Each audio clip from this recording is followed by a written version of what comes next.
بسم اللہ الرحمن الرحیم۔ کل گزشتہ 23ویں پارے میں 2 صورتیں باقی رہ گئی تھی، ایک سورہ صاد اور ایک سورہ زمر۔ سورہ صاد جو ہے اس کا نام صاد اس لیے رکھا گیا ہے کہ یہ سورت کی ابتدا ہی اسی لفظ سے ہو رہی ہے، اس لیے اس کا نام سورہ صاد رکھا گیا۔ اب یہ سورہ صاد کے اندر بھی اللہ تبارک و تعالیٰ نے بہت سارے مضامین کو بیان فرمایا ہے۔ جیسے کل گزشتہ جو آخری صورت ہم نے پڑھی تھی سورہ صافات، اس کے اندر بھی حضرت نوح علیہ السلام، حضرت ابراہیم علیہ السلام، حضرت یونس علیہ السلام کا تذکرہ تھا۔ یہ سورہ صاد کے اندر بھی اللہ تبارک و تعالیٰ نے ایک تو داؤد علیہ السلام کا تذکرہ فرمایا ہے، دوسرے نمبر پر سلیمان علیہ السلام کا، اور تیسرے نمبر پر چند مختلف نبیوں کے نام ہیں، یسع، ذوالکفل، اسماعیل، ایسے بہت سارے نبیوں کے نام اس میں ذکر کیے گئے۔ داؤد، کل گزشتہ میں نے بتایا تھا کہ اللہ تبارک و تعالیٰ نے یہ نبیوں کے جو قصے بیان فرمائے، تو قصے سے مقصود صرف سننا سنانا نہیں ہے، بلکہ بتانا یہ ہے کہ جس طریقے پر عام لوگوں پر اللہ کی طرف سے آزمائش ہوتی ہے، ان کا امتحان ہوتا ہے، ایسے اللہ تبارک و تعالیٰ نبیوں کا بھی امتحان لیتے ہیں۔ چنانچہ داؤد علیہ السلام کا تذکرہ اللہ تبارک و تعالیٰ نے سورہ صاد کے اندر بیان فرمایا۔ سب سے پہلے تو اللہ نے وہ نعمتیں گنوائی جو داؤد علیہ السلام کو عطا فرمائی تھی۔ آپ کو وقت کا بادشاہ بنایا، پہاڑوں کو آپ کے تابع کر دیا، چرین پرین آپ کے تابع کر دیے، اور لوہے کو موم کی طرح پگھلا دیا۔ یہ بہت سارے معجزات اللہ تبارک و تعالیٰ نے داؤد علیہ السلام کو عطا فرمائے تھے۔ تفصیل بتانا نہیں چاہتا میں، بس اشارہ کر رہا ہوں میں، یہ معجزات دیے تھے۔ اور داؤد علیہ السلام کی آواز میں وہ شیرینی تھی کہ جب وہ قرآن پاک کی تلاوت کرتے تھے، اللہ تبارک و تعالیٰ نے ان کو جو کتاب دی ہے زبور، جب اس کی تلاوت کرتے تھے تو آسمانوں میں اڑتے ہوئے پرند نیچے آ جاتے تھے، جنگلوں میں رہنے والے جو خونخوار جانور ہوتے ہیں، چرند اور بہت سارے بھیڑیے قسم کے جو ہوتے ہیں، آپ کے چاروں طرف آ کے وجد میں آ جاتے تھے۔ یہ اللہ کی طرف سے آپ کو ایک معجزہ دیا گیا تھا۔ بہرحال یہ تو نعمتیں بتائی۔ اللہ تبارک و تعالیٰ نے داؤد علیہ السلام کا امتحان کیسے لیا؟ 2 فرشتوں کو بھیج دیا، اور وہ 2 فرشتے بھی عجیب طریقے سے آئے۔ عام طور پہ آدمی جب کسی کے گھر میں آتا ہے تو دروازے سے آتا ہے، لیکن یہ 2 فرشتے انسانوں کی شکل میں آئے، دیوار کود کے آئے، دیوار کود کے۔ ایک چیز، دوسری چیز، آنے کے بعد میں داؤد علیہ السلام کو سمجھا رہے ہیں، کہتے ہیں داؤد ہم تمہارے پاس میں آئے، ایک مقدمہ لے کر آئے، صحیح صحیح سننا اور صحیح صحیح فیصلہ کرنا، غلط فیصلہ مت کرنا، یعنی آ کے سمجھا رہے۔ داؤد علیہ السلام کا امتحان، ایک تو جو آنے کا راستہ ہے وہاں سے نہیں آ رہے اور کود کے آ رہے، دوسرا چونکہ دروازہ بند اس لیے تھا کہ داؤد علیہ السلام نے اپنے محافظوں کو کہہ دیا تھا کہ میں عبادت میں مشغول ہوں، گھر میں کوئی داخل ہونے نہ پائے، دروازہ بند تھا۔ یہ دونوں کود کے آ گئے، ایک تو خلاف حکم تم نے کام کیا، دوسرا یہ کہ آ کے داؤد علیہ السلام کو سمجھا رہے، کہتے صحیح فیصلہ کرنا، غلط مت کرنا، اللہ کیوں پکڑ کریں گے۔ اب سوچئے کوئی آدمی تمہارے پاس کوئی مسئلہ پوچھنے آوے اور آ کے تمہارے سامنے دادا گیری کرے تو آدمی کا مزاج کیسا ہو جائے گا؟ بولے گا پوچھنے آتا ہے، میرے کو اوپر سے ڈانٹ رہا ہے۔ یہ داؤد علیہ السلام کا امتحان۔ اچھا، ٹھیک ہے پوچھو کیا مسئلہ ہے؟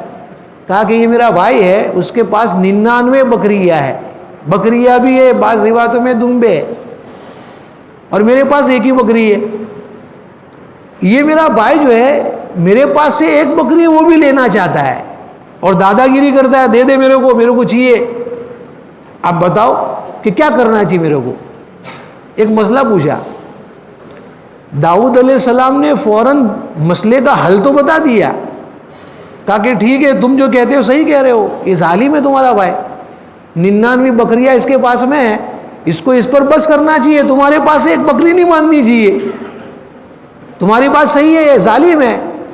فیصلہ تو سنا دیا، لیکن فوراً تھوڑی دیر کے بعد میں جھٹکا لگا کہ نہیں، یہ اللہ کی طرف سے آزمائش ہے، یہ مسئلہ اتنا آسان نہیں ہے جتنا میں سمجھ کے ان کو سمجھا رہا ہوں، میں کچھ گڑبڑ ہے۔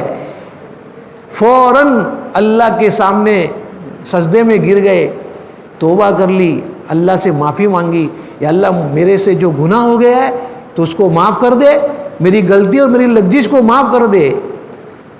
بس اتنا تذکرہ قرآن میں ہے۔ اب وہ غلطی کیا ہوئی ہے، کس غلطی کی بنا پر داؤد علیہ السلام نے معافی مانگی، قرآن میں حدیث میں کہیں اس کا تذکرہ نہیں ہے۔ ہاں البتہ تفسیر قرطبی ایک تفسیر کی کتاب ہے، اس کے اندر وہ غلطی کیا ہوئی ہے اس کا تذکرہ ہے۔ اسی لیے بعض مفسرین نے کہا کہ بنی اسرائیلی روایت ہے، ہم اس پہ یقین نہیں کر سکتے، اس لیے کہ بہت ساری تفسیروں میں کوئی تذکرہ ہی نہیں ہے، اور خود اللہ تبارک و تعالیٰ نے بھی قرآن میں وہ غلطی نہیں بتائی ہے، اس کو مبہم رکھا ہے۔ اس لیے اکثر مفسرین کہتے ہیں کہ جو چیز مبہم ہو اس کو مبہم ہی رکھنا چاہیے، لیکن پھر بھی بعض مورخین بعض مفسرین اس واقعے کی پیچھے لگ جاتے تو کبھی کبھی اللہ اس کے راستے کھول دیتا ہے۔ جیسے کہ تفسیر قرطبی کے اندر یہ واقعہ مذکور ہے کہ داؤد علیہ السلام سے کیا غلطی ہوئی۔ داؤد علیہ السلام کے زمانے میں ان کے مذہب میں ایک چیز جائز تھی، وہ جائز یہ تھی کہ اگر تم کو کسی دوسرے مرد کی بیوی پسند آ گئی، تم کو اچھی لگ رہی ہے، تو تم اس آدمی کو بلا کر سمجھا کہ اپنی عورت کو طلاق دینے کا کہو، اور طلاق دینے کے بعد اس عورت سے تم نکاح کر سکتے ہو۔ یہ ان کے مذہب میں جائز تھا۔ کسی دوسرے کی عورت تمہیں پسند آ گئی ہے تو اس عورت کے شوہر سے تم آپس میں کمپرومائز کر لو، آپس میں کچھ طے کر لو اور اس کو راضی کر لو طلاق دینے پر۔ جب وہ اپنی بیوی کو طلاق دے دے وے تو اس عورت سے یہ آدمی نکاح کر سکتا ہے۔ یہ ان کے مذہب میں جائز تھا، ہمارے مذہب میں جائز نہیں ہے، شریعت اسلامیہ میں جائز نہیں ہے۔ تو داؤد علیہ السلام نے کیا کیا تھا، اس زمانے میں ان کی فوج کے اندر ایک آدمی تھا، اوریا اس کا نام تھا، اس کی بیوی خوبصورت تھی، داؤد علیہ السلام کو پسند آ گئی، تو انہوں نے اس سے کمپرومائز کر لیا، معاملہ آپس میں کر لیا، اس آدمی نے اپنی بیوی کو طلاق دے دیا اور داؤد علیہ السلام نے اس عورت سے نکاح کر لیا۔ یہ عمل داؤد علیہ السلام نے کیا، حالانکہ ان کے مذہب میں جائز تھا، لیکن نبی کی شان کے خلاف تھا۔ نبی ایسی حرکت نہیں کر سکتا، یہ حرکت کی، یہ ان سے غلطی ہوئی۔ یہ واقعہ تفسیر قرطبی کے اندر مذکور ہے۔ بس اس غلطی کے اوپر فوراً احساس ہوا، اور احساس ہو جانے کے بعد میں اللہ سے توبہ کر لی اور اللہ سے معافی شافی کا معاملہ کر کے اپنے معاملے کو ختم کر دیا۔ یہ داؤد علیہ السلام کی آزمائش۔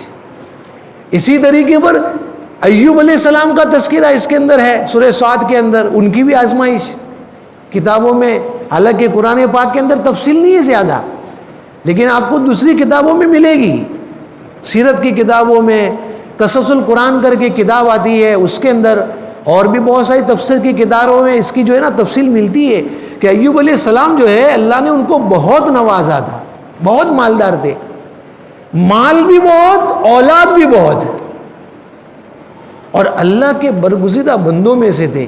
اللہ خود گواہی دے رہے تھے کہ میرا صابر ہے، ایوب صابر، میرا یہ بندہ جو ہے نا یہ قابل فخر ہے۔ جب اللہ تبارک و تعالیٰ کسی بندے کی تعریف کرے تو آپ سوچئے کہ وہ بندہ اخلاق اور مرتبہ کے اعتبار سے کتنا اونچا ہوگا. یہ شیطان کو برداشت نہیں ہوا. شیطان نے آ کے اللہ تعالیٰ سے ایک ریکویسٹ کی کہ آپ کو اپنے بندے ایوب پر بہت ناز ہے, آپ مجھے خالی اجازت دے دو میں ان کی آزمائش کروں. کیونکہ ہر آدمی اپنے گھر کے افراد کی تعریف کرے وہ کوئی بڑی چیز نہیں ہے.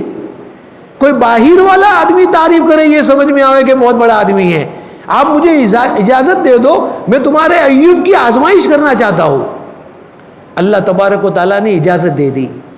کہا کہ میں 3 طریقے سے آزمائش کروں گا, ایک مال کے اعتبار سے, ایک خاندان کے اعتبار سے, اور ایک جسم کے اعتبار سے. اللہ نے کہا ٹھیک ہے تجھے جو کرنا ہے کر لے, تو میرے بندے کو صابر ہی پائے گا. چنانچہ شیطان نے سب سے پہلے حملہ یہ کروایا کہ آپ کا سارا مال ہلاک کر دیا, جتنا مال تھا سب ہلاک کر دیا. آپ ایک ایک پیسے کے محتاج ہو گئے. اور کیسے محتاج ہو گئے؟ گھر میں کھانے کے لیے کچھ نہیں ہے.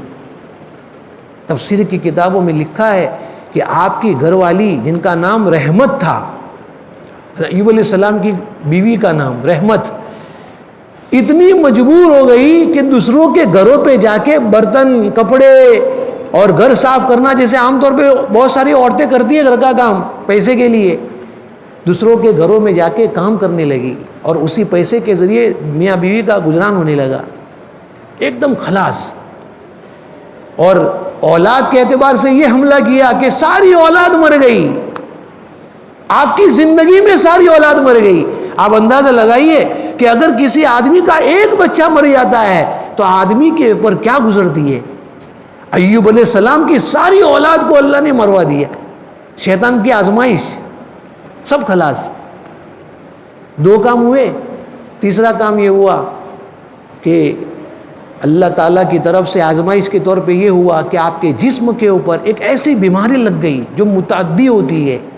یعنی وہ بیماری جیسے اچھوت کی بیماری بولتے ہیں جس کو, کوئی بھی اس کو ٹچ کرے گا, جیسے ابھی کورونا کے بارے میں لوگوں کا یہ دماغ میں تھا کہ بھئی کسی کو لگے گا تو اس کو بھی کورونا ہو جائے گا, اچھوت والی بیماری.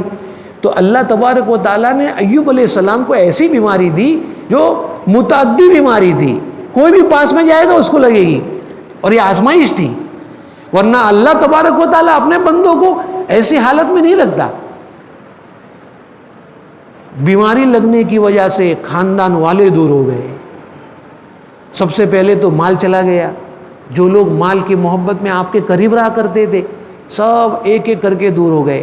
ان کو کہتے ہیں کہ مال کی دوستی, کہ جب تک مال لٹاتا رہا چاروں طرف مجمع بیٹھا رہا, جیسے مال ختم سارے لوگ اٹھ پڑے چلے گئے, یہ تو اس کے پاس کچھ نہیں ہے, ابھی اس کے پاس بیٹھنے کا کوئی مطلب نہیں ہے, جیسے عام طور پہ ہمارے زمانے میں ہوتا ہے ایسا. تو مال ختم, اولاد ختم, اور خاندان والے دور ہو گئے. آپ اندازہ لگائیے کہ ایوب علیہ السلام پر کیا گزری ہوگی. لیکن صبر کا پیمانہ ہے نا, پکڑ کے رکھا. ایک لفظ منہ سے بے ناشکری کے نہیں نکالے, ایک لفظ نہیں نکالا. اگر ہم ہوتے تو پتہ نہیں کتنے شکوے کر دیے ہوتے, نہ معلوم کیا کیا الفاظ زبان سے نکال دیتے. صبر کا دامن پکڑے رہے, ایک لفظ زبان سے نہیں نکالا, برداشت کر رہے. کتابوں میں لکھا ہے ایک قول کے حساب سے یہ تینوں چیزیں یعنی بیماری 12 سال تک رہی, اور ایک قول کے حساب سے 18 سال تک بیماری رہی. آپ اندازہ لگائیے, ایک آدمی خالی 1 مہینہ گھر پہ پڑا رہتا ہے بیمار, خود بھی پریشان گھر والے بھی پریشان, اور ایسی بیماری کہ پاس میں آنے کے لیے کوئی تیار نہیں, سب دور ہو گئے. کتابوں میں لکھا ہے کہ یہاں تک لوگ آپ سے بدظن ہو گئے اور اتنے متنفر ہو گئے کہ آپ کو گاؤں کے باہر کوڑا کرکٹ ڈالنے کی جگہ پر پھینک دیا, گھر پہ بھی نہیں رکھا, ڈال دیا. سوچئے اپنے زمانے کا برگزیدہ بندہ نبی, اس کے ساتھ میں یہ حالات ہے, لیکن زبان سے لفظ, اس لیے کہ اللہ دیکھ رہا ہے میرا ایوب کوئی لفظ اپنی زبان سے ناشکری کا نکالتا ہے کہ نہیں نکالتا ہے. آزمائش. چنانچہ 18 سال تک یہ بیماری میں مبتلا رہے, کبھی بھی شکوہ شکایت نہیں کی. ان کی بیوی گھروں میں کام کر کے پیسے لے کر آتی تھی, میاں بیوی دونوں کا آپس میں کھانے پینے کا انتظام ہو جاتا تھا. اس طرح چلتی رہی. ایک مرتبہ شیطان جو ہے وہ انسان کی شکل میں بیوی کے پاس آیا. نبی کے پاس تو نہیں آ سکتا اس لیے کہ نبی پہچانتا ہے شیطانوں کے داؤ پیچ کو. بیوی کے پاس آیا, کہا کہ میں ایک بہت ماہر حکیم ہوں, اگر تم کہو تو تمہارے شوہر کا میں علاج کر لوں, میرے پاس بہت اچھا علاج ہے, ابھی شفا دے دوں گا میں. تو عورت ہوتی ہے, دل میں شوہر کی محبت ہے, اتنے سالوں سے خدمت کر رہی ہے, اگر ہم تم ہوتے تو ہمارے گھر والے بھی یہی کام کرتے. کہا ٹھیک ہے, لیکن ایک شرط ہے میری, جب تمہارے شوہر کو شفا ہو جاوے تو یوں کہنا کہ یہ حکیم نے اس کو درست کیا, یہ حکیم نے اس کو شفا دیا, ایسا تم کو کہنا پڑے گا. ہاں ٹھیک ہے میں تیار ہوں. قبول کر لیا عورت نے, ان کی بیوی نے, اور آنے کے بعد میں یہ پورا ماجرا سنایا بیوی نے. ایوب علیہ السلام بہت غصے ہو گئے, بہت غصے ہو گئے, سمجھ گئے یہ شیطان کا حربہ ہے. بہت غصے ہو جانے کے بعد میں قسم کھا لی کہ جب اللہ مجھے شفا دے گا 100 کوڑے ماروں گا تجھے. تو نے ایسا کام کیوں کیا؟ اتنے سالوں سے میں بیمار ہوں, کبھی بھی میں اللہ کی طرف سے نگاہ کو نہیں ہٹایا, میری نگاہ ہمیشہ اللہ کی طرف رہی, اور آج تو مجھے اللہ کی ذات سے ہٹا کے ایک شیطان کی طرف موڑنا چاہتی ہے. غصے میں آ کے ایسا کر دیا. چنانچہ چلتا رہا, پھر آپ کی زبان سے شکوہ شکایت نہیں نکلی, لیکن ایک مرتبہ اللہ تعالیٰ سے یوں کہا کہ اللہ یہ شیطان نے مجھے بہت تکلیف پہنچائی ہے, تو مجھے شفا دے دے, اس کی وجہ سے میں بھی پریشان, گھر والے پریشان, سارے لوگ پریشان ہیں. اللہ نے آپ کی دعا کو قبول کر لیا اور یوں فرمایا, وہی آئی کہ اے ایوب تم جہاں پر بیٹھے اس کے قریب کے اندر ایک پانی کا چشمہ ہے, تم وہاں جا کے پیر مارو, پیر ماروں گے وہاں سے ایک چشمہ نکلے گا, اس چشمے کے پانی کو تم پیو اور اسی پانی سے تم غسل کرو. چنانچہ انہوں نے وہاں پر جا کے پیر مارا, اللہ کے کہنے کے مطابق وہاں سے چشمہ نکلا, اسی کو پیا, پینے کی وجہ سے ساری بیماری ختم ہو گئی, اور اسی پانی سے غسل کیا, وہی خوبصورتی جو پہلے تھی وہ واپس لوٹ آئی. اور اللہ تعالیٰ نے سونے کے اینٹ آسمانوں سے برسائے ٹڈی کی شکل میں. یعنی کہنے کا مطلب یہ ہے کہ اللہ نے پھر سے وہی سارا مال اور وہی صحت اللہ نے واپس دوبارہ لوٹا دی. اور اس کے بعد میں کتابوں میں لکھا ہے کہ 140 سال تک زندہ رہے ایوب علیہ السلام. یہ پورا واقعہ بیان کرنے کا مقصد یہ ہے کہ اتنے سارے حالات اللہ نے جو ڈالے نا آزمائش کے لیے, شیطان ہار گیا, اس لیے کہ آپ اتنی ساری تکلیفوں کے باوجود کبھی بھی شکوہ زبان پہ نہیں لائے. تو اللہ تبارک و تعالیٰ نے ایک تو یہ قصہ اس میں بیان فرمایا ہے. تیسرا قصہ جو ہے حضرت یسع اور حضرت ذوالکفل, یہ 2 نبیوں کا آتا ہے. تفسیر کی کتابوں میں بھی ان کے کوئی حالات بیان نہیں کیے گئے, بس قرآن میں دونوں کا تذکرہ ہے کہ یسع اور ذوالکفل بھی نبیوں میں سے ہے. تو ہمارا بھی یہ ایمان اور عقیدہ ہے کہ دونوں نبی ہے, اللہ کے برگزیدہ بندے ہیں, لیکن ان کے حالات کہیں نہیں ملتے. ہاں اتنا ملتا ہے کہ یسع جو ہے نا یہ حضرت الیاس علیہ السلام کے نائب تھے, ان کے خلیفہ تھے, ان کے انتقال کے بعد میں یہ نبی بنے. اور یسع کے انتقال کے بعد میں حضرت ذوالکفل جو ہے نا وہ نبی بنے ہیں. بس اتنا کتابوں میں ملتا ہے, اس لیے ہمیں بھی اتنی بات پر ہی اکتفا کرنا چاہیے. ان کے حالات کہیں پر بھی نہیں ملتے, نہ تفسیر کی کتابوں میں نہ سیرت کی کتابوں میں. البتہ بنی اسرائیلی روایتوں میں ملتی ہے بات, لیکن وہ بات ایسی ہے جس کو بیان کرنا مناسب نہیں ہے. بنی اسرائیلی روایتیں بہت ساری ہیں, نبیوں کے بارے میں ایسے بہت ساری باتیں بیان کرتے ہیں کہ جس کو زبان پہ لانا نبی کی تعلق سے بہت نامناسب ہوتا ہے. اس لیے میں وہ بات بیان نہیں کرتا, ورنہ بنی اسرائیلی روایتیں ہیں بہت ساری.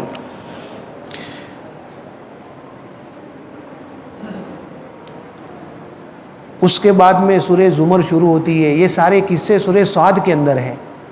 اس کے بعد میں سورہ زمر شروع ہوتی ہے جو 23ویں پارے کے اندر ہی ہے. سورہ زمر کا نام زمر کیوں رکھا؟ زمر کے معنی کے ہوتے ہیں گروہ کے, جماعت. چونکہ اس سورت کے اندر اخیر میں 2 گروہ کا تذکرہ ہے, ایک ایمان والوں کا اور ایک کفاروں کا تذکرہ ہے. وسیق الذین اتقوا الی الجنۃ زمرا, جو پوری آیت ہے پیچھے والی, اس میں 2 گروہ کا تذکرہ ہے. تو اس اعتبار سے اس سورت کا نام سورہ زمر رکھا گیا ہے. سورہ زمر کے اندر بھی ایسے بہت سارے مضامین ہیں، لیکن ایک چیز بتاتا ہوں جو ہمارے لیے بہت اچھی، یعنی سمجھنے کے لیے بہت اچھی چیز ہے۔ بالکل آخر میں، سورہ زمر کے آخر میں موحد اور مشرک کی اللہ نے مثال بیان فرمائی ہے۔ توحید پرست جو پکا مسلمان ہے اور ایک مشرک ہے، یہ دونوں کی مثال اللہ نے بیان فرمائی، اتنی بہترین اور شاندار بیان فرمائی ہے کہ ایک تھوڑی عقل رکھنے والا بھی سمجھ سکتا ہے کہ دونوں میں سے اچھا کون ہے۔ اللہ فرماتے ہیں کہ موحد کی مثال ایسی ہے جیسے کسی ایک مالک کا غلام ہو، ایک ہی سیٹ کے پاس کام کرتا ہے، تو سیٹ اس کو جتنا کام بتائے گا وہ کرے گا۔ اور مشرک کی مثال ایسی ہے جیسے بہت سارے سیٹوں کے پاس کام کرتا ہے، اس کے پاس میں بھی، اس کے پاس میں بھی، اس کے پاس میں بھی۔ آپ سوچئے کہ جو آدمی بہت سارے سیٹوں کے پاس میں کام کرے گا تو وہ بھی کام کروائے گا، وہ بھی کام کروائے گا، کتنوں کا کام کرے گا؟ ظاہر بات ہے سب کا تو کام کر سکے گا نہیں، اور اگر سب کا کام کرنے جائے گا بھی تو سب کا کام پورا ہوگا نہیں۔ تو اللہ تبارک و تعالیٰ یہ مثال دیتے ہیں کہ موحد جو ہوتا ہے وہ صرف ایک اللہ کا غلام بن کے رہتا ہے، وہ کما حق ہو اللہ کے سارے احکام کو زندگی میں لائے گا۔ اور جو مشرک ہوتا ہے اس کو بھی مانا، اس کو بھی مانا، اس کو بھی مانا، تو سب کی مان کے چلے گا تو سب کی بات مان کے چل نہیں سکے گا، خود بھی پریشان ہوگا اور اس کے معبود بھی پریشان ہوں گے۔ یہ مثال اللہ تبارک و تعالیٰ نے سورہ زمر کے اندر بیان فرمائی ہے۔ اس سے ہمیں عبرت یہ ہوئی کہ اللہ نے ہمیں جس نہج پہ رکھا ہے، ایک اللہ کو ماننا، ہم اسی کو پکڑ کے رکھے اور اسی کے بارے میں ہم محنتیں کریں۔ یہ دعوت کا جو کام ہے نا، یہ بس اسی کا کام ہے، ایک اللہ کو ماننا۔ بولنا کتنا آسان ہے، لیکن آپ کبھی تنہائی میں بیٹھ کے سوچنا اتنا بھاری بھی ہے۔ زبان سے تو بولتے ایک اللہ میرا رازق ہے، میرا خالق ہے، میری تربیت کرنے والا ہے، مجھے روزی دینے والا ہے، لیکن جب مسجد سے باہر نکلتے ہو اپنے کاروبار میں اور جب وہاں اذان ہوتی ہے، ایک طرف اذان ہو رہی ہے، ایک طرف وہاں بہت سارے کسٹمر تمہاری دکان پہ بیٹھے ہیں، تب پتہ چلتا ہے کہ اللہ ایک یا بہت سارے ہے۔ اس لیے بولنا بہت آسان ہے، اس لیے اس کی یہ ساری محنتیں ہیں کہ بولتے بولتے آدمی اپنی زندگی میں اس بات کو یقین کے ساتھ میں اتار دے ہوئے ہر حال میں مجھے پالنے والا ایک اللہ ہے۔ یہ ساری محنتیں توحید کی ہے، اس لیے اس کام میں ہم سب کو لگنا چاہیے۔ اس کے بعد میں کل گزشتہ رات میں 24واں پارہ پڑھا گیا، یہ 23واں پارہ کل کا ہو گیا پورا، سورہ صاد اور سورہ زمر۔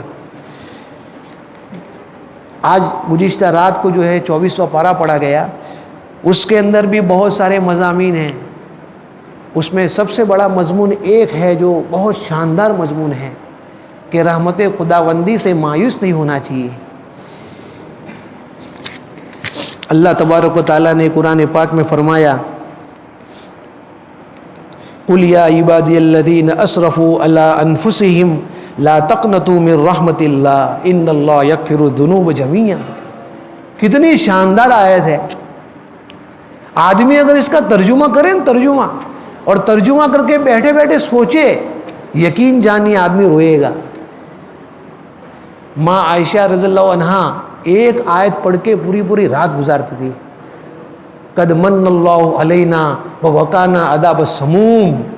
اتنی آیت، حالانکہ کتنی چھوٹی آیت ہے، غیر حافظ بھی یاد کر سکتا ہے، اتنی آیت پڑھ کے پوری رات روتی تھی۔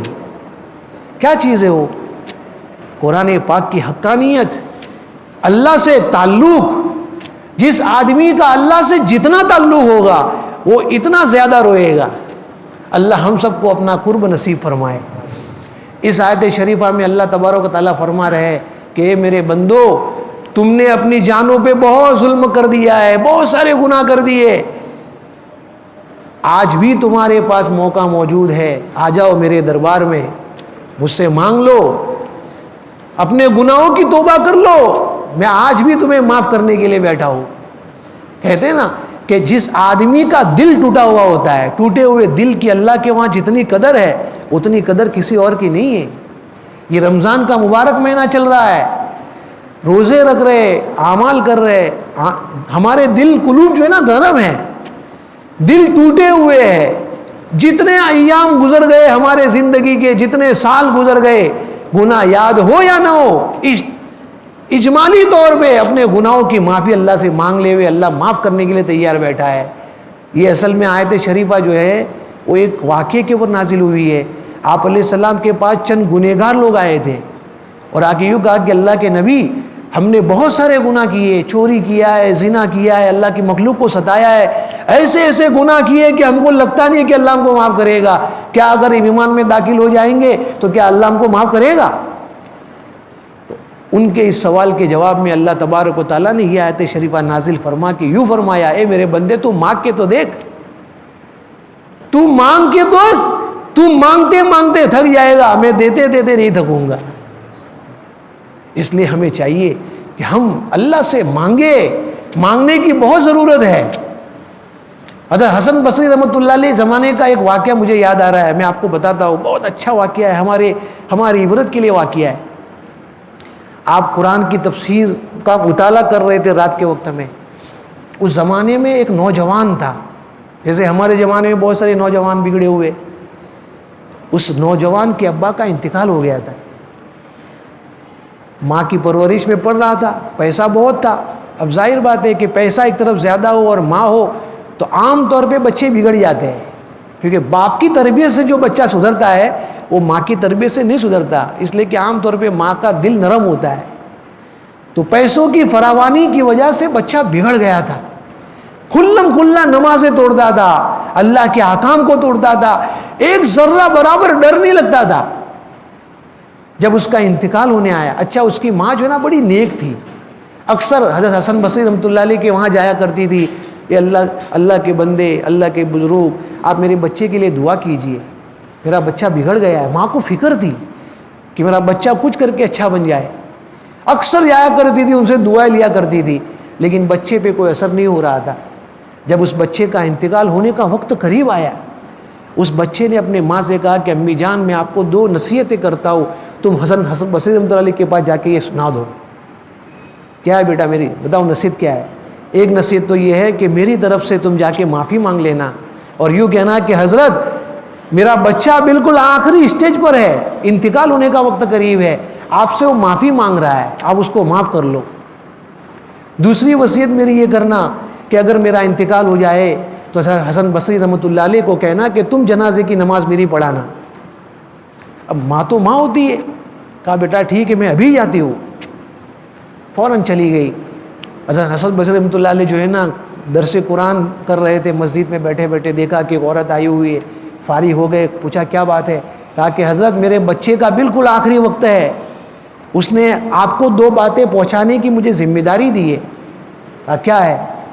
ایک تو یہ ہے کہ آپ نے بہت زمانے تک اس کو سمجھایا تھا لیکن وہ سمجھنے کے لیے تیار نہیں تھا، اب آخری وقت میں اس کو احساس ہو گیا ہے، احساس ہو گیا ہے، وہ آپ سے معافی مانگنا چاہتا ہے، آپ اس کو معاف کر دو۔ کیا جواب دیا؟ ارے اللہ کی بندی، تیرا لڑکا تو کھلے عام نماز چھوڑتا تھا۔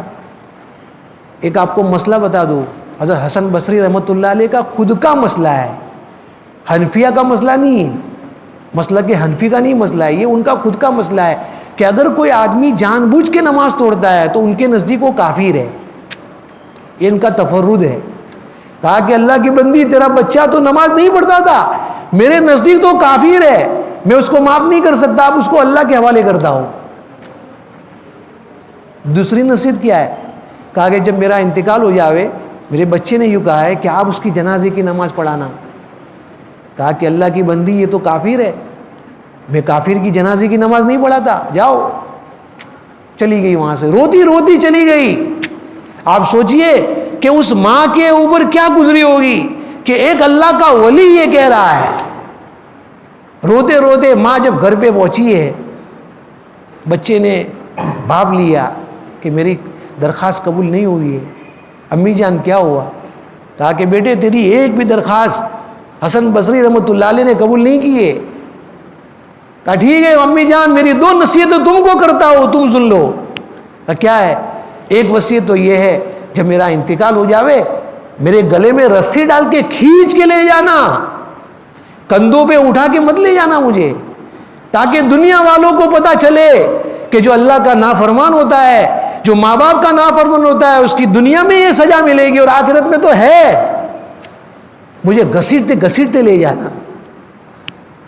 دوسری کیا ہے، ماں رو رہی ہے، اکلوتا بیٹا ہے۔ اب سوچئے کہ کون سی ماں ایسی گوارا کرے گی کہ اپنے بیٹے پہ گلے کا رسہ باندھ کے کھینچ کے لے جاوے۔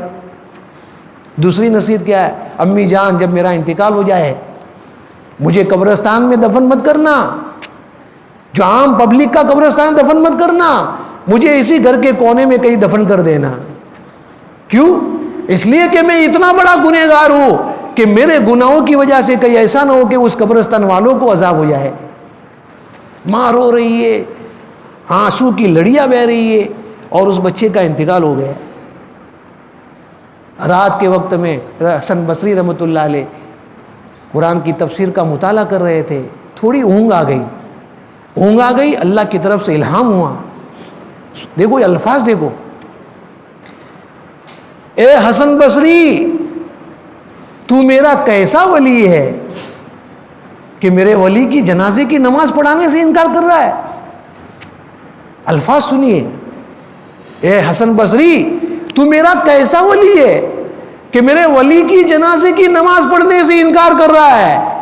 یعنی اللہ تبارک و تعالیٰ نے اس بچے کو ولی بنا دیا، ولی بنا دیا۔ زندگی میں کوئی اعمال نہیں تھے لیکن دل میں پچھتاوا بہت بڑی چیز ہے اور اسی چیز کو پیدا کرنے کی ضرورت ہے۔ ٹوٹے ہوئے دل کی اللہ کے وہاں جتنی قدر ہے اتنی قدر کسی اور کی نہیں ہے۔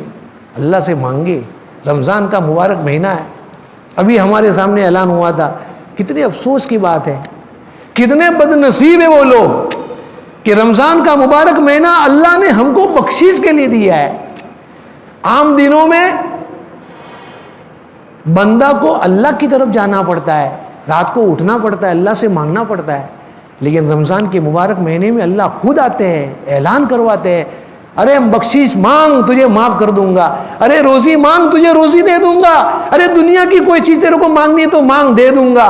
اللہ کی طرف سے سامنے سے اعلان ہو رہا ہے اور ہم ہیں کہ ہمیں ہمارے سروں پر جوئی بھی نہیں رینگتی۔ کھلے عام جیسے 11 مہینے ہم گزارتے تھے، رمضان کا مہینہ بھی ایسے آیا ایسے گزار دیا۔ اللہ سے مانگنا چاہیے، یہ اللہ کی توفیق سے ہوتا ہے۔ اللہ کسی پر نظر رحمت ڈالتے ہیں نا تب جا کے آدمی نا مسجد میں آتا ہے، آسان نہیں ہے۔ اس لیے ہم اپنے لیے بھی دعا کریں، اپنی پوری امت کے لیے دعا کریں۔ جس طریقے پر ہم اعمال میں جڑتے ہیں اللہ ہمارے سارے بھائیوں کو جوڑ دے وے۔ ہماری فکر صرف اپنی ذات پر منحمد نہ ہو بلکہ ہماری فکر تو پورے عالم کے لیے ہو۔ اللہ جس طریقے پر تو نے مجھے قرآن پڑھنے کی توفیق دی، تراویح پڑھنے کی توفیق دی، بہت سارے اعمال میں کر رہا ہو، یا اللہ میرے بھائیوں کو بھی لگا لے۔ کیا معلوم اس مجمع میں کون ایسا اللہ کا ولی ہوگا کہ اللہ اس کی دعا کو قبول کر لے وے اور اپنے بندوں کو جو بچھڑے ہوئے اللہ ان کو مسجد میں لانے والا بنا دے وے۔ کتنی بڑی افسوس کی بات ہے۔ بلکہ حدیث جبرائیل اس کے بارے میں ہم نے 12 سنی ہے۔ اب ممبر پہ چڑھ رہے آمین، دوسرے پہ چڑھے آمین، تیسرے پہ چڑھے آمین۔ صحابہ نے پوچھا اللہ کے رسول کیا بات ہے؟ کہا کہ جب میں پہلے منزلے پر قدم رکھا تو جبرائیل السلام میرے پاس آئے تھے، کہا کہ برباد ہو وہ شخص کہ جس کے سامنے آپ کا نام نامی آئے اور وہ آپ پر درود نہ بھیجے۔ آپ نے کہا آمین۔ دوسرے پہ چڑھا تو کہا کہ برباد ہو جائے وہ شخص کہ جس کے سامنے رمضان کا مبارک مہینہ آوے اور اس کی بخشش نہ ہو۔ میں نے کہا آمین۔ تیسرے پہ رکھا تو کہا کہ برباد ہو جائے وہ شخص جس کے سامنے اس کے ماں باپ میں سے کوئی بڑھاپے کو پہنچ جائے اور وہ ان کی خدمت کر کے ان سے جنت حاصل نہ کرے۔ میں نے کہا آمین۔ کتنی سخت وعید ہے۔ رمضان کے مبارک مہینے میں ایک تو اعمال میں نہیں جڑنا اور نہ جڑنے کے باوجود اللہ سے بغاوت کرنا بڑی سخت چیز ہے۔ یہ سب ہم سب کے لیے فکر کی چیز ہے۔ کوئی آدمی گناہ کرتا ہے تو یہ نہ سمجھے کہ میں تو نماز پڑھ رہا ہوں مجھے کیا ہوگا، نہیں۔ جب اللہ کی پکڑ آتی ہے نا تو اس میں پھر اچھے برے سب چلے جاتے ہیں۔ اس لیے ہم سب کو اس کی فکر کرنی چاہیے۔ اگر اپنے گھروں میں اپنی نوجوان اولاد ہے ہم اپنے اولاد کو سمجھائے، اپنی اولاد کو سمجھائے اپنے گھروں میں، اس لیے کہ وہ جتنے نوجوان چوراہے پہ بیٹھتے ہیں نا وہ کسی نہ کسی کی اولاد ہے۔ اگر ان کے والی یہاں اگر موجود ہے یا ان کے کوئی رشتہ دار یہاں پر ہے تو اللہ کے سامنے 2 رکعت پڑھ کے دعا مانگ کے اس کو سمجھائے۔ دنیا کے تعلق سے ہم اس پر ضد کر کے اپنی بات نہیں منواتے۔ ایک بچہ ہے وہ کہتا ہے کہ ابا مجھے گھڑی چاہیے، تو آپ کیا کہتے ہیں؟ بیٹا یہ پڑھ، بیٹا یہ پڑھ تو تجھے دوں گا۔ آپ اپنی بات منواتے کہ نہیں؟ جب وہ بچہ یہ کام کرتا پھر اس کو گھڑی دیتے ہیں۔ جب یہ سارے لوگ آپ کی ہی بچے ہیں، آپ کی ہی اولاد ہے، تو ہم اس کو سمجھا کے مسجد میں کیوں نہیں لاتے؟ دنیا کے بارے میں تو ہمارا یہ رویہ ہے کہ بچہ سویا ہوا ہے، 9 بجے اس کو کام پہ جانا ہے، کسی بھی طریقے سے اٹھا کے بھیجیں گے، بیٹا جلدی جا 9 بجے، ورنہ تو جائے گا وہاں کمپنی میں، دروازہ بند ہو جائے گا، تیرا 1 دن کی تنخواہ کٹ جائے گی، کام پہ بیٹا چلا جا۔ کتنی فکر ہے، لیکن تمہارا بچہ گھر میں بیٹھا ہوا ہے، فجر کی اذان ہو رہی ہے، بستر پہ سویا ہوا ہے، اس باپ کے دل میں یہ بھی نہیں آتا میرا بچہ جہنم کی طرف جا رہا ہے۔ فکر کرنے کی ضرورت ہے، اپنے بیٹے ہے، اپنی اولاد ہے، اپنے دوست ہے، اپنے ملنے جلنے والے، ہم سب کے سامنے اس کا مذاکرہ کرے، یہ بھی چلتی پھرتی دعوت ہے۔ اللہ مجھے بھی توفیق عطا فرمائے اور آپ تمام حضرات کو بھی۔ وقت کافی ہو گیا ہے، انشاءاللہ کل یہ سورہ 24ویں پارے میں بس ایک ہی مضمون ہوا۔ دعا کیجئے کہ اللہ جو ہے آفت کے ساتھ میں قرآن پاک کو سمجھنے کی اور اس پر عمل کرنے کی توفیق عطا فرمائے۔ یہ قرآن پاک ہے نا جو ہم جس کو پڑھ رہے ہیں، بس اپنی بات کو ختم کر رہا ہوں میں، یہ جو قرآن پاک ہے نا، یہ قرآن صرف تلاوت کے لیے نہیں ہے۔ خدا پاک کی قسم، اگر آپ قرآن پاک کو ترجمہ کے ساتھ پڑھیں، ترجمہ کے ساتھ میں کوشش کرو، دنیا کی کوئی ایسی چیز ہے جو ہم کو محنت کرنے سے نہ ملے؟ تو پھر یہ قرآن کیا چیز ہے؟ ہم کسی علماء کے پاس میں بیٹھ کے یا کسی ایسی مجلس میں جہاں پر رمضان کا مبارک مہینہ ہے، ہم تھوڑا تھوڑا ترجمہ تو قرآن کا سیکھے۔ اللہ ہم سے کیا کہہ رہا ہے؟ قرآن کو ترجمہ کے ساتھ جب آدمی نماز میں پڑھتا ہے نا، واقعی میں اس کا رنگ ہی عجیب ہوتا ہے۔ وہ ہم نے حکایت الصحابہ میں سنے، صحابہ کے قصے کہ ایک ایک آیت میں پوری رات نکل جاتی تھی، ہم کو تو سمجھ میں نہیں آئے گا، ہم تو یہاں 1.25 گھنٹہ پڑھتے، 1.25 پارہ تو بھی تھک جاتے ہیں۔ بہت سارے لوگ پیچھے ایسے ہی بیٹھے رہتے ہیں کہ امام صاحب رکوع کرے تو جاوے۔ کتنا ایمان کمزور ہے ہمارا۔ جس دن یہ بات دل میں اتر جائے گی یہ میرے رب کا کلام ہے، ھذا کلام ربی، ھذا کلام ربی، صحابہ یہ بولتے بولتے گشی کھا کے بے ہوش ہو جاتے تھے، ایک ایک آیت کے اوپر روتے تھے۔ وَامْتَازُوا أَيُّهَا الْمُجْرِمُونَ سورہ یاسین کے اندر ہے نا، کیا چیز ہے اس میں؟ اس کا ترجمہ کیا ہے کہ کل میدان محشر میں اللہ کہیں گے اے گنہگارو جدا ہو جاؤ، اے گنہگارو جدا ہو جاؤ میرے بندوں سے۔ کیا اس میں ترجمہ پڑھ لیا، جو بھی نہیں رنگتی، لیکن آدمی جب غور سے اس کو پڑھتا ہے تو سمجھ میں آتا ہے کہ کتنی سخت آیت ہے یہ۔ اللہ ہم سب کی حفاظت فرمائے۔ اس لیے قرآن پاک کی تلاوت کے ساتھ ساتھ میں ہمارے اکابرین کے بہت سارے ترجمہ بھی چھپ گئے ہیں۔ اگر کوئی نہیں ہے پڑھانے والا، سنانے والا، تو ہم کم سے کم ایسی تفسیروں کا مطالعہ کریں، ترجمہ پڑھیں کم سے کم، تو انشاءاللہ قرآن کی جاذبیت سمجھ میں آئے گی۔ اسی پارے میں 24ویں پارے میں ہی وہ مضمون آ رہا ہے قرآن کی فصاحت اور بلاغت کے تعلق سے۔ چونکہ وہ مضمون بہت لمبا ہے اس لیے میں چھوڑ رہا ہوں، انشاءاللہ کل بیان کروں گا۔ اللہ مجھے بھی توفیق عطا فرمائے اور آپ تمام حضرات کو۔ اللہ ہمارے تمام مہینے کے روزوں کو قبول فرمائے، تراویح پڑھنے کو قبول فرمائے، قرآن پاک کی تلاوت کو قبول فرمائے، ذکر و اذکار اور تسبیحات کو قبول فرمائے، اور صدقہ خیرات کرنے کو قبول فرمائے، اور ٹوٹی پھوٹی جو دین کی محنتیں ہو رہی ہے اللہ ان سب کو قبول فرمائے اور ہم سب کو جنت میں داخلہ نصیب فرمائے۔ وآخر دعوانا الحمدللہ رب العالمین۔